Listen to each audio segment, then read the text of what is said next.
Speaking of the children, they're human beings and they're different, and it's same mother and father, same house, same city, but very different. And Christy is so very bright and extraordinarily conscientious. It's just a joy. Not a total joy. I remember when she was very young. It made her very unhappy, and she spoke to me if I was exceeding the speed limit in the car, for example. And so she takes the rules very seriously, and she's good at it. And of course, she grew up to be an accountant, which of course fits with her basic personality very squarely.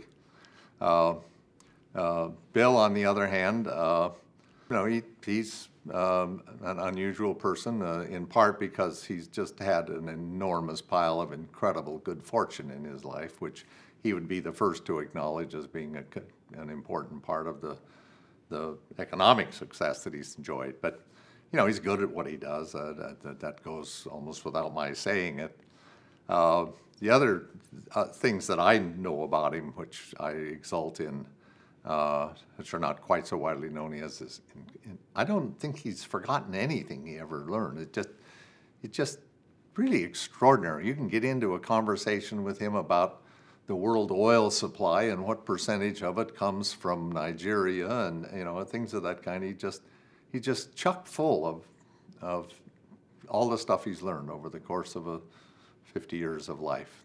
And I think this is the thing that the public at large has observed to some extent, which is a wonderful sense of humor, and he knows how to be humorous and how to react to good humor. So, and then Libby, she like her two older, who are 8 and 9 years older than she. They're sort of aunts and uncles to some extent. At least that was the case as they were growing up as very young children, and I think it was a wonderful contribution to her growing up. She's so easygoing, so good-humored, so concerned about other people. Something which one of her mother's genes, I think, maybe